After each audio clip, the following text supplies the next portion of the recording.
First, I will formulate questions from my video. These questions are, what is the dog doing to help?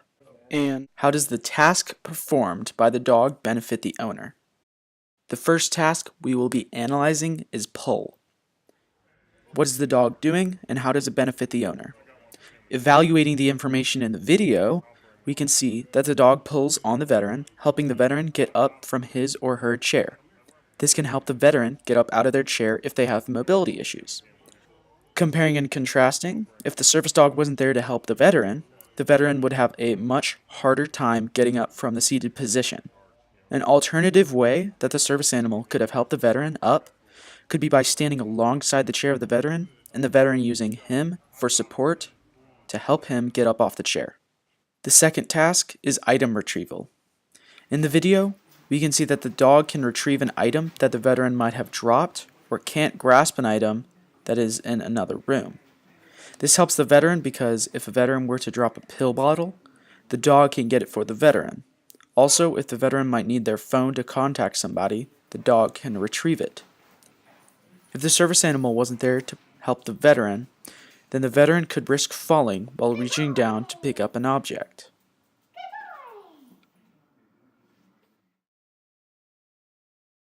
The third task is ground. We can see that the dog pushes on the owner and licks their face to get them grounded back into the present, and this helps by allowing the veteran to stay in the present rather than experiencing a flashback. If the dog wasn't there, then the veteran would have sustained a flashback. A different way that the service animal could have helped is if the dog barked to gain the attention of the veteran. The next task is nightmare interruption. We can see the dog awaken its owner by pushing its nose against the veteran. This helps by preventing the veteran from experiencing nightmares. If the service animal wasn't there to help, then the veteran would have reoccurring nightmares. An alternative way the service dog could wake the veteran is by licking the face of the veteran or barking to get their attention. Then we have go get. The dog is trained to get the help of another person who is not the owner of the service animal, who can provide additional assistance. This makes it so if the veteran were to sustain an injury, the service dog can get the attention of another person close in proximity to assist the injured veteran. If the service animal wasn't there to help, then the veteran might not have gotten the assistance that he or she might have needed at that very moment. An alternative would be if the dog started barking to draw attention to the veteran that needs help. Lastly, we have seizure injury prevention. The dog's head and neck goes underneath the neck of the veteran. This helps the veteran by preventing the veteran from a possible concussion as a result of hitting his or her head on the ground during a seizure. If the service animal wasn't there to assist, then the veteran might sustain a concussion or another injury from the repeated hitting of their head on the ground. An alternative could be the service animal grabbing a nearby pillow to place under the head and neck of the veteran. Finally, I will draw conclusions by interviewing service dog trainers and veterans with service dogs to see exactly how their dogs have helped them. What is your name and how are you affiliated with Canines for Camos? My name is John Lopez and I am the founder and director of Canines for Camo. My name is Stephen Smith. I am associated with Canines for Camo. I'm one of the lead trainers for Canines for Camo. And what does Canines for Camo do? Canines for Camo, our main mission is to adopt rescue dogs in the area and then train them to be service dogs for veterans. One of our other aspects is we also give prisoners a new aspect on life and new life skills for when they get out, because part of the program we train the dogs through the prison system. What is your service dog task trained to do? All right, for task training, she can pull me. Like if there's hills or if it's been a long day, she can actually hold on to her and she'll just pull me wherever I need to go. She also picks stuff up for me. If I drop stuff, it's kind of hard for me. I'll sometimes get to the ground from my chair, so she'll pick stuff up. She also lets me know if there's anybody around. She's very observant to what's going on behind me. I can't really turn around very well anymore, so see what's going on behind me. So she lets me know if there's anybody around. Those are the main things she does. Most of her commands are in German, but again, it's just she'll pull, she'll pick stuff up for me. She does help me transfer if I need a little extra space, like if the distance that I need to get is a little bit further than just being able to get my chair next to it. She'll get in between. I can put some weight on her, so she helps with that. So it's been a great help. With these dogs, how have you seen them help veterans? Physically, I've seen a lot of positives with seizure blocking, seizure detection, diabetic alert. They definitely help with mobility and stability and retrieval when needed. The big part of why we do it is because of the high rate of suicide for veterans with PTSD, and we've heard of many veterans that have went from 10 to 12 pills a day to 0 or maybe 1, and we've had lots of reports from veterans that used to be suicidal that now are not. So not only physically but psychologically and mentally, dogs are helping veterans in every aspect. Oh man, in a multitude of ways, honestly.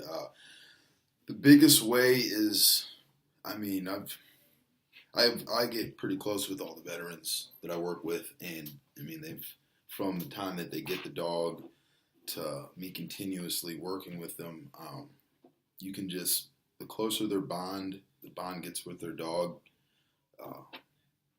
it's like the more alive they are, the more talkative. You can just tell. It's emanating off of them. I've been told stories that they get out of the house more. They find a reason to want to get up out of bed, a reason to go outside, and hearing that stuff and being connected to it, it's really cool. And how has this service dog helped you emotionally? Emotionally, she gives me more confidence being out because being in the military, and I was also law enforcement for 10 years in this area. I don't like not knowing what's going on around me, and since I can't really visually look around me very well anymore, she helps me feel more comfortable, and she lets me know what's going on, so I'm not so nervous sometimes and out in those crowds. So that's helped a lot. Last one, she just makes me feel more comfortable, more safe, I guess I could say. She just is very observant to what's happening and lets me know that it's okay and I don't have to be worried about what's going on behind me. Finally, what is one thing you want people to know about service dogs? Well, the main thing with service dogs is they are a medical device. So, they're not to be petted, they're not to be talked to, and also the person that has them, they should look at the dog as they would a wheelchair. There's nothing else there except for a dog helping a human with something that's going wrong or something the dog's helping with the veteran or the person.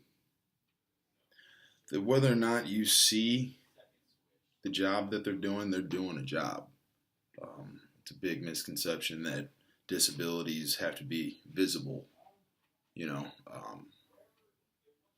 and that's more often than not, from my experience, that's not the case. People tend to question, well, they don't need a service dog. You don't look disabled. You never really know what someone's story is, the story behind the dog or the person. So, yeah, I'd say that's the biggest thing. Not all dogs are service dogs. I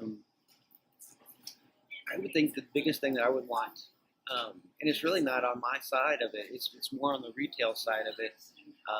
Businesses, a lot of businesses, when they see me come in with my dog, you see some people roll their eyes because so many people are using their pets for service dogs, and they don't really know the laws, but they can actually ask anybody with a service dog if that dog is acting unruly to take it outside. They can come back in and do their business without the animal, but to take it outside, they can legally ask them to do that if the dog is acting unruly, barking a lot, chasing people, not staying next to its master. and they just don't seem to know that, so they think they have no options, and they just kind of roll their eyes sometimes when they see people come in with dogs because everybody's doing it now. But I wish that they would get more information about the law and what they can and can't do. Is there anything else you want people to know about service dogs? I think that from what I've seen, I'm also a veteran, and what I've seen them do with veterans with PTSD is they are a better tool, a better medical device than a lot of the prescriptions that are prescribed to the veterans that might chemically react and just cause them to be pretty much in a zombie-like state. I think that service dogs do a great deal and are underutilized. They make a difference. They really do make a difference in people's lives. And that's the cool thing about this program. It's that it saves people, and it saves dogs.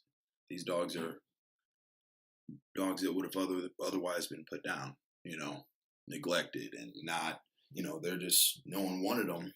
And then they see the potential, and we turn them into service dogs, and that's really cool. And the fact that they're trained by offenders is even cooler to me, For people that are disabled or with physical disability or mental disability, they are just an outstanding tool that can help us get back out in the public, get us back out, give us more confidence. I've had her for 3.5 years now, and if for some reason I have to leave her at home, I'm so used to her being there that I'll start talking to her, and she's not in the back seat. She's just part of my life. She's amazing.